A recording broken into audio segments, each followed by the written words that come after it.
Hi everyone, and welcome back to the Ants documentary channel. Today, let's talk about one of the most popular ants, the Camponotus Nicobarensis, also known as carpenter ants. These two Nicobarensis, despite being from the same nest, are locked in a fight, it seems. Now, why would they choose to do that and turn on each other? We'll revisit this intriguing behavior later in the video. Camponotus Nicobarensis workers can be identified by their large size, typically ranging from 8 to 12 millimeters in length. They exhibit a shiny black or beautiful shade of dark brown coloration, with some individuals displaying reddish hues. They are relatively hairy, and just between you and me, I think they have a nice profile. Their mandibles are robust and well developed, which is characteristic of carpenter ants. Additionally, they have a distinctly segmented body with a narrow one-segmented petiole and long legs, making them easily distinguishable from other ant species. The antennae are also long and segmented, which helps them in sensing their environment. Another important point, like all Formicinae, Camponotus ants are capable of spraying formic acid as a means of defense or attack. The posture you see here is characteristic of formic acid spraying behavior. Watch your fingers. They can be aggressive towards other species and organize very quickly to pick up food sources. They are considered as one of the most widespread and successful Camponotus ants in Asia. So in Asia, where exactly can we find this species? They are primarily found on the Nicobar Islands in the Bay of Bengal.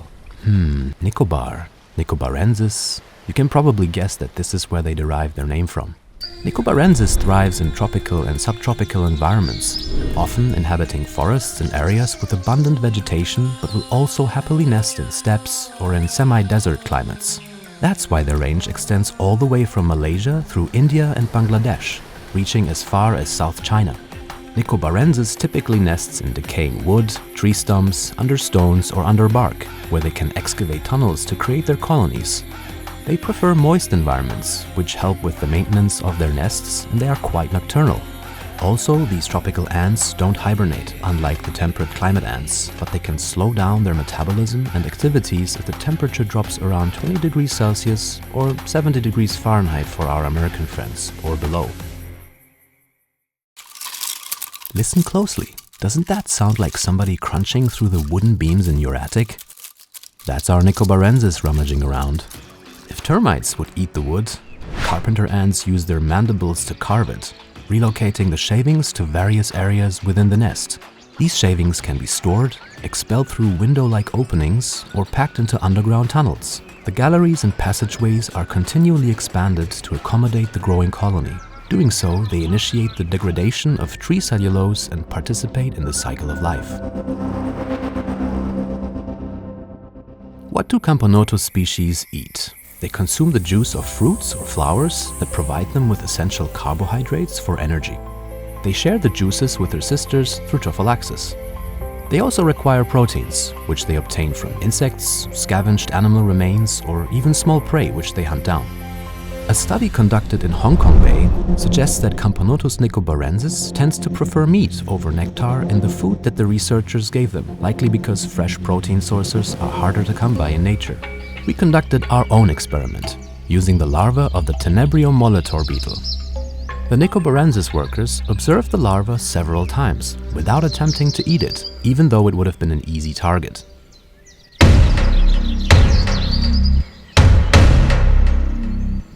After multiple encounters, they eventually attacked the larva, attempting to kill it.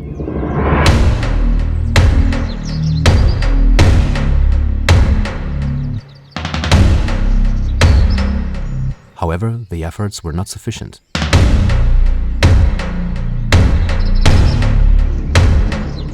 The larva ultimately escaped by burrowing underground to mask its scent. The ants remained on high alert for a few minutes, but eventually lost interest, allowing the intruder to dig its way out later. This larva should really think about getting a lottery ticket later.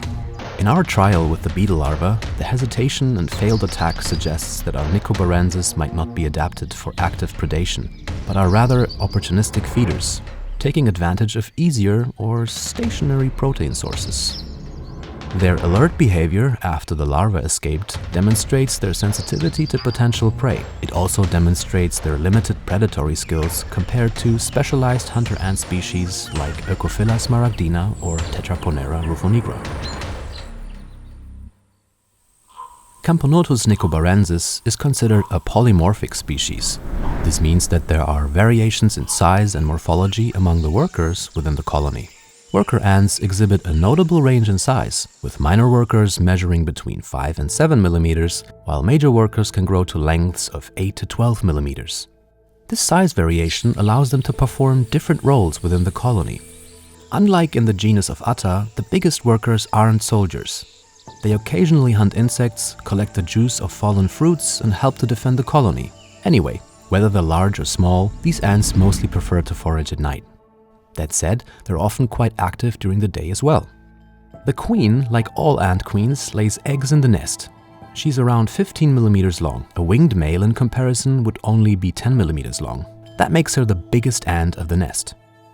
Talking about queens, this species is generally monogyne, meaning that each colony usually has a single queen. However, there can be instances of polygyne colonies where multiple queens coexist, although this is less common. But these queens are in competition and live far from each other within the same nest or localized and satellite nests. That is a special case called oligogeny. From there, 3 outcomes are possible. The satellite nest is far enough from the original nest and doesn't really use the same resources. This nest will just become fully independent in time. Or a second outcome, the extra queen will first stay in the original nest and leave it with some workers when she's strong enough. This nest will also become a new colony. The last possibility is that the old queen and the new one will fight until only one remains, because there can be only one. While the queen isn't immortal, her lifespan is remarkably long, ranging from 10 to 20 years under ideal conditions. In contrast, worker ants live much shorter lives, typically from a few months to a couple of years, influenced by their role in the colony and environmental factors. Though shorter than many ant species, their lifespan still far exceeds that of most other insects. They live, they die, but how do they grow? The reproduction cycle of Camponotus Nicobarensis involves a nuptial flight, often between spring or summer, depending on the location of the nest. Winged males and new queens leave the colony to mate. After mating, the queen detaches her wings, signaling the start of her role as a colony founder. She then begins the search for a suitable location to establish her new colony, preferably under a piece of tree bark or decaying wood. The small scar left where her wings were attached is clearly visible here. She will then lay eggs, which develop into larvae, and then pupae and eventually mature into adult ants. Under optimal conditions, the ants develop in about a month. The youngest ants, like this one, exhibit a clearer color than the older ones. And so, the cycle persists, as the colony thrives and expands. Once the initial brood is produced, the queen relinquishes the care of her offspring to the nurses, focusing solely on her role as the colony's tireless progenitor. Observe how this dedicated nurse delicately tends to the eggs, cradling it with remarkable attention and care.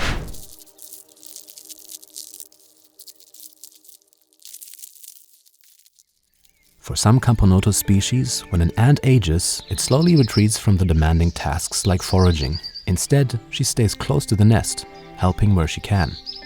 Eventually, when she grows too weak, she dies, and other ants will quickly remove the body to ensure the colony's safety. The body won't be buried, like the fire ants do, just brought as far as possible from the nest. In other Camponotus species, like Aethiops, the old ants leave the nest willingly as they are not productive anymore. And so, life within the colony continues, unwavering. Hold on. We almost missed the 2 ants duking it out.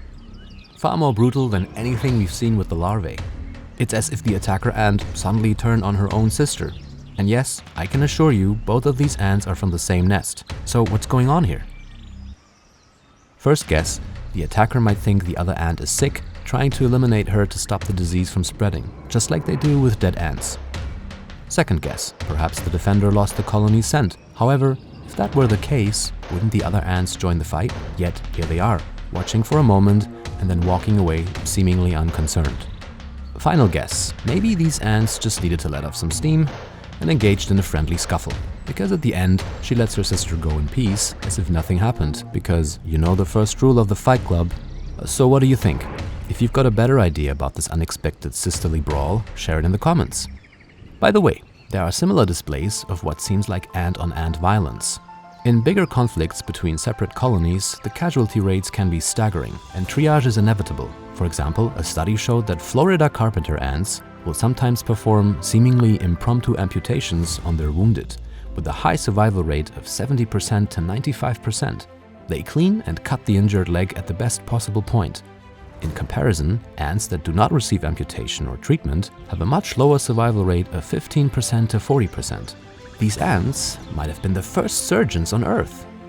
Thanks for watching. Don't forget to like, subscribe, and hit that notification bell for more cool discoveries. Your support is essential for this channel to grow and provide more films and experiments. We'll see you on the next one.